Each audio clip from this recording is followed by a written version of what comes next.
আসসালামু আলাইকুম ওয়া রাহমাতুল্লাহি ওয়া বারাকাতুহু নাহমাদুহু ওয়া নুসাল্লি আলা রাসূলিহিল কারীম আম্মা বা'দু ফাআউযু বিল্লাহি মিনাশ শাইতানির রাজীম বিসমিল্লাহির রহমানির রহিম। আব্দুল্লাহ নামে এক ভাই প্রশ্ন করেছেন, বাথরুমে গিয়ে অনেকে মৃত্যুবরণ করেন, বাথরুমে মৃত্যু কি ভালো না মন্দ জানতে চাই। প্রিয় ভাই আব্দুল্লাহ, আপনার এই প্রশ্নের উত্তরে বলবো যে পৃথিবীতে যতটি প্রাণ আছে প্রতিটি প্রাণকে মৃত্যুবরণ করতে হবে। সূরাত আলী ইমরানের 185 নম্বর আয়াতে আল্লাহ তাআলা ইরশাদ করছেন, কুল্লু নাফসিন যায়িকাতুল মাউত, অর্থাৎ প্রতিটি আত্মাকে মৃত্যুর স্বাদ আস্বাদন করতে হবে। আমরা পৃথিবীতে যারাই এসেছি আবার এই পৃথিবী থেকে বিদায় নিতে হবে, আমাদেরকে মৃত্যুবরণ করতে হবে। এটা হচ্ছে চিরসত্য বা মহাসত্য, এবং এই চিরসত্যটি কম বেশি আমরা সবাই জানি। কিন্তু আমরা কোথায় মৃত্যুবরণ করব এ ব্যাপারে আমরা কিছুই জানি না। কিভাবে আমাদের মৃত্যু ঘটবে, কোন প্লেসে কোন জায়গাতে আমরা মরব এ ব্যাপারে আমরা কিছু জানি না।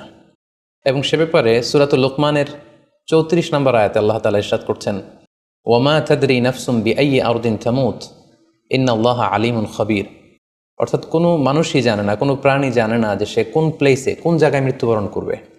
এ ব্যাপারে শুধুমাত্র কেবলমাত্র আল্লাহ তাআলাই জ্ঞান রাখেন।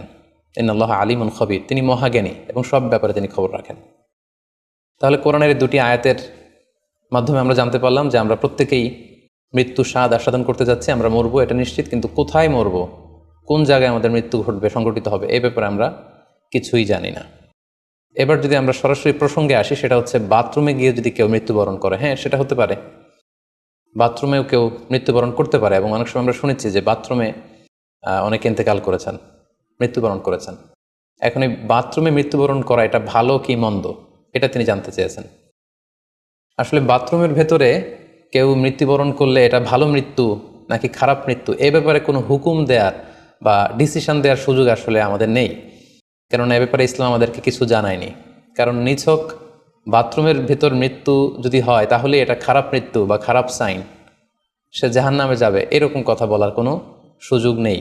নিছক একটা নির্দিষ্ট জায়গায় কারণ মৃত্যুর কারণে এটা খারাপ মৃত্যু বা ভালো মৃত্যু বলে আসলে কোনো ধরনের সিদ্ধান্তে আসা যায় না। কারণ বাথরুমে নানাভাবে মানুষের মৃত্যু হতে পারে। কেউ হয়তো অজু করতে যেয়ে বাথরুমের ভিতরে মৃত্যুবরণ করেছে, অথবা কেউ গোসল করতে যেয়ে মৃত্যুবরণ করেছে, এটাও হতে পারে, অথবা প্রাকৃতিক কাজ সারতে যেয়ে বাথরুমে তার মৃত্যু হয়েছে। এর কোনোটির ক্ষেত্রেই এই মৃত্যুটি খারাপ মৃত্যু এভাবে কোনো সিদ্ধান্তে আসা যাবে না। সিদ্ধান্তে আসা যাবে এভাবে, অথবা ধারণা করা যাবে, প্রবল ধারণা করা যাবে এভাবে যে সে তার জীবনটা কিভাবে কাটিয়েছে। তিনি যদি ইমানের উপর থাকেন, ইস্তেকামতের উপর থাকেন, আল্লাহ এবং আল্লাহ রাসূলের উপর দৃঢ় বিশ্বাসের উপর থাকেন, তিনি যদি সৎ কর্ম করে থাকেন এই পৃথিবীতে, তাহলে তার বিদায়টা, তার মৃত্যুটা ভালো মৃত্যু হয়েছে বলে আমরা প্রবল ধারণা রাখতে পারি। কিন্তু কে জান্নাতি হবে আর কে জাহান্নামী হবে এ ব্যাপারে শুধুমাত্র আল্লাহ তাআলা ডিসিশন দিতে পারেন। এক্ষেত্রে অনেকে একটি হাদিসের মিস ইন্টারপ্রিটেশনের কারণে এই ধরনের ধারণা করে থাকতে পারেন যে হাদিসটি সহিহ বুখারীতে এসেছে। আল্লাহর হাবিব সাল্লাল্লাহু আলাইহি ওয়াসাল্লাম বলেছেন, ইন্নামাল আমালু বিল খাওয়াতিম, অর্থাৎ মানুষের কর্মফল নির্ধারিত হয় তার শেষ কাজের উপর ভিত্তি করে। তার শেষ জীবনটা যদি ভালো হয় তাহলে তার মৃত্যুটা ভালো হয়েছে বলে ধরা হবে। এই হাদিসের মিস ইন্টারপ্রিটেশনের কারণে অনেকে হয়তো ধারণা করতে পারেন যে বাথরুমের ভেতরে কারো মৃত্যু ঘটলেই সেটা খারাপ মৃত্যু। আসলে ব্যাপারটি এমন নয়। হাদিসে যে বিল খাওয়াতিম বলা হয়েছে, এর ব্যাখ্যা এসেছে যে বিল খাওয়াতিম মানে হচ্ছে মা ইয়ামালুহু ফি আখিরি হায়াতি, সে তার শেষ জীবনে কি কাজ করেছে সেটার উপর ভিত্তি করে তার মৃত্যুটা ভালো নাকি খারাপ এটা নির্ধারিত হবে। অনেকের এমন হতে পারে যে জীবনের শুরুতে তিনি ইসলামকে মানতেন না, আল্লাহকে বিশ্বাস করতেন না, কিন্তু শেষ জীবনে এসে তিনি বিশ্বাসী হয়েছেন, তিনি সৎকর্ম করেছেন এবং সেটার উপর অটল থেকেই তার মৃত্যু হয়েছে। সেক্ষেত্রে আমরা প্রবল ধারণা করতে পারি এবং আশা করতে পারি যে তার মৃত্যুটা ভালো হয়েছে। কিন্তু নিছক বাথরুমের ভেতরে যদি কারো মৃত্যু ঘটে এই কারণে এটা ভালো মৃত্যু নাকি খারাপ মৃত্যু সেই সিদ্ধান্তে আসা যাবে না। তবে কোরআন সুন্নাহ আমাদেরকে কিছু আলামত বা সাইন দিয়েছে। এই সাইন বা নিদর্শনগুলো খেয়াল করে আমরা বুঝতে পারি যে কারো মৃত্যুটা ভালো মৃত্যু হয়েছে নাকি খারাপ মৃত্যু হয়েছে। সেক্ষেত্রে শুরুতে আমরা আলামাতু সুইল খাতিমা, কারো মৃত্যুটা খারাপ কিনা বা মন্দ মৃত্যু বা মন্দ বিদায় কিনা সেটা আমরা শুরুতে শুনবো। সেক্ষেত্রে আমরা যদি কোরআন সুন্নাহর দিকে তাকাই তাহলে দেখব যে কোরআন সুন্নাহ আমাদেরকে জানিয়েছে কেউ যদি আত্মহত্যা করে মৃত্যুবরণ করে তাহলে এটা আমরা বলতে পারি যে এটা একটা খারাপ মৃত্যু ছিল। কারণ আল্লাহ রাসূল সাল্লাল্লাহু আলাইহি ওয়াসাল্লাম ইরশাদ করেছেন, সহিহ বুখারীতে এসেছে, মান কাতালা নাফসাহু বিশাইইন উযিবা বিহি ইয়াউমাল কিয়ামাহ, যে ব্যক্তি তার নিজেকে যেই জিনিস দিয়ে আত্মহনন করবে বা আত্মহত্যা করবে, কিয়ামতের দিন তাকে সেই শাস্তি দেওয়া হবে। লেটসে কেউ যদি ছুরি দিয়ে স্ট্যাবিং করে তার প্রাণ হনন করে, জাহান্নামে সে কেবল জাহান্নামের ছুরি দিয়ে নিজের পেটের ভেতরে এরকম ছুরিকাঘাত করতেই থাকবে, এটাই হবে তার শাস্তি। কেউ যদি বিষ পানের মধ্য দিয়ে সুইসাইড করে তাহলে জাহান্নামে তার শাস্তি হবে, জাহান্নামের বিষ খেয়ে খেয়ে সেই কষ্ট বা শাস্তি ভোগ করবে। কেউ যদি গলায় দড়ি দিয়ে বা ওড়না পেঁচিয়ে গলায় ফাঁস লাগিয়ে সুইসাইড করে তাহলে আল্লাহ রাসূল সাল্লাল্লাহু আলাইহি ওয়াসাল্লামের হাদিস অনুযায়ী জাহান্নামে সে গলাতে শুধু ফাঁস লাগাতেই থাকবে। তাহলে আল ইন্তিহার মানে সুইসাইড, আত্মহত্যা করে যদি কেউ মারা যায় সেক্ষেত্রে আমরা বলতে পারি যে এটি খারাপ মৃত্যু ছিল, মৃত্যুটি ভালো ছিল না। তাছাড়া কোনো ব্যক্তি যদি কবিরা গুনাহ সম্পাদন করা অবস্থায় ইন্তেকাল করে, লেটসে কেউ মদ পান করা অবস্থায় তার মৃত্যু ঘটেছে, কিংবা ব্যভিচার করা অবস্থায় তার মৃত্যু ঘটেছে, কিংবা কারো উপর সে জুলুম বা অত্যাচার করছিল, এরকম বড় কোনো কবিরা গুনাহ সম্পাদন করা অবস্থায় যদি কারো মৃত্যু ঘটে যায় সেক্ষেত্রে বলা যেতে পারে যে মৃত্যুটি খারাপ ছিল। পাশাপাশি বাবা মা যদি কোনো ভ্যালিড কারণে সন্তানের অন্যায়ের কারণে সন্তানের প্রতি রেগে থাকেন এবং ওই অবস্থায় যদি সন্তানের মৃত্যু ঘটে তাহলে এটি একটি খারাপ মৃত্যু ছিল বলে ধারণা করা যেতে পারে। এবং স্বামী যদি তার স্ত্রীর প্রতি রেগে থাকে কোনো স্ত্রীর অন্যায়ের কারণে এবং সেই অবস্থায় যদি স্ত্রীর মৃত্যু ঘটে তাহলে এই মৃত্যুটি মন্দ মৃত্যু বা খারাপ বিদায় ছিল বলে আমরা ধারণা করতে পারি। সবশেষে বলবো যে কোনো ব্যক্তির মৃত্যুতে যদি গোটা মুসলিম উম্মাহ, মুসলিম কমিউনিটি আনন্দ প্রকাশ করে, উল্লাস করে, এটাও ওই ব্যক্তির খারাপ মৃত্যু ছিল বলে ধরে নেওয়া হবে, কারণ সবাই তার অন্যায় থেকে, অত্যাচার থেকে, তার অনিষ্ট থেকে বাঁচার জন্য চাচ্ছিল, তার হাফ ছেড়ে বেঁচেছে। সো মুসলিম উম্মাহ যদি গোটা মুসলিম উম্মার ভালো লোকরা যদি কারোর মৃত্যুতে আনন্দ প্রকাশ করে তাহলে তার মৃত্যুটা খারাপ মৃত্যু ছিল বলে ধরে নেওয়া যাবে। এই সমস্ত আলামতগুলো যদি আমরা খেয়াল করি এগুলোর ভিত্তিতে বলা যেতে পারে যে তার মৃত্যুটা মন্দ ছিল, তার বিদায়টা খারাপ ছিল। এবার আমরা যদি হুসনুল খাতিমা অর্থাৎ ভালো বিদায়, কোনো ব্যক্তি যখন আমাদের থেকে বিদায় নিল, মৃত্যুবরণ করলো, তখন আমরা কিভাবে বুঝবো যে বিদায়টা ভালো ছিল এবং এই লোকটা আশা করি যে জান্নাতি হবে, এটা আমরা কিভাবে বুঝবো? প্রথমত বোঝার মাধ্যম হচ্ছে আন-নুতকু বিশ-শাহাদাতি ইনদাল মাউত।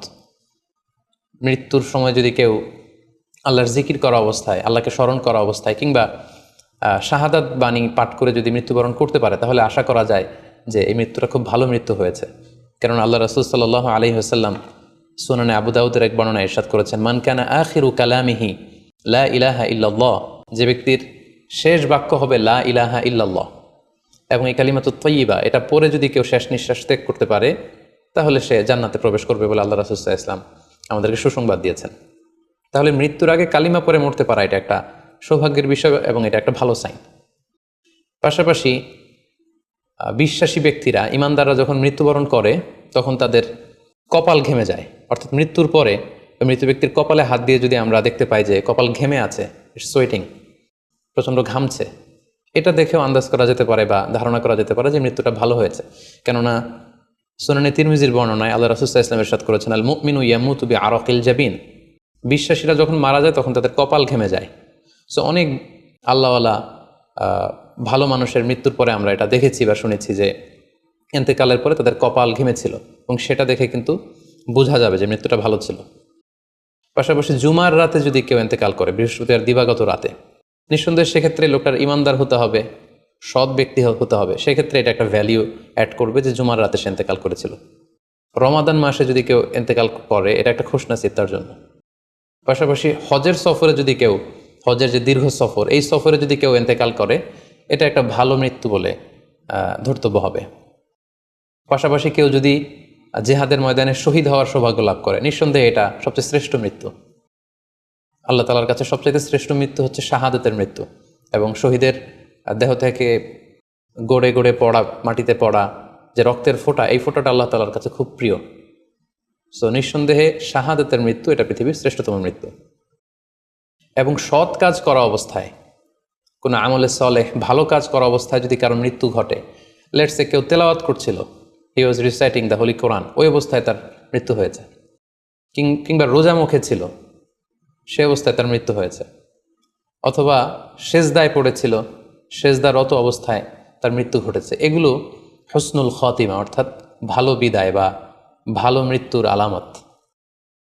তাহলে আমরা সুউল খাতিমা এবং আলামত হুসনুল খাতিমা কোন কোন আলামত দেখে আমরা বুঝবো যে মৃত্যুটা খারাপ মৃত্যু ছিল এবং কোন কোন আলামত দেখে আমরা বুঝবো যে এটা ভালো মৃত্যু ছিল, কোরআন সুন্নাহর আলোকে সেগুলো আমরা জানতে পারলাম। এর কোথাও কিন্তু বাথরুমের ভেতরে মৃত্যুবরণ করলে এটা ভালো মৃত্যু বা খারাপ মৃত্যু এর কোনোটাই কিন্তু সিদ্ধান্তে আসা যাচ্ছে না। সেক্ষেত্রে সেই ব্যক্তি তার শেষ জীবনে কেমন আমল করেছে, তিনি কি ইমানদার অবস্থায় ছিলেন, তিনি কি সৎকর্ম করেছেন, তিনি কি সালাত আদায় করতেন কিনা, এগুলোর উপর ভিত্তি করে তার মৃত্যুটা ভালো মৃত্যু বা খারাপ মৃত্যু সেটা আমরা বলতে পারবো। কিন্তু নিছক কেবল বাথরুমের ভেতরে কারো মৃত্যু হলেই সেটা মন্দ মৃত্যু, খারাপ মৃত্যু, অপমৃত্যু, এরকম ধারণা করার কোনো সুযোগ নেই। আশা করি আপনি প্রশ্নের উত্তর পেয়েছেন। আল্লাহ তাআলা আমাদের সবাইকে ইসলামকে সঠিকভাবে বুঝার, জানার এবং সে অনুযায়ী মানার তৌফিক দান করুক। হাযা মা ইনদি ওয়াল ইলমু ইনদাল্লাহ আলাইহি তাওয়াক্কালতু ওয়া ইলাইহি উনীব। আসসালামু আলাইকুম ওয়া রাহমাতুল্লাহি ওয়া বারাকাতুহু।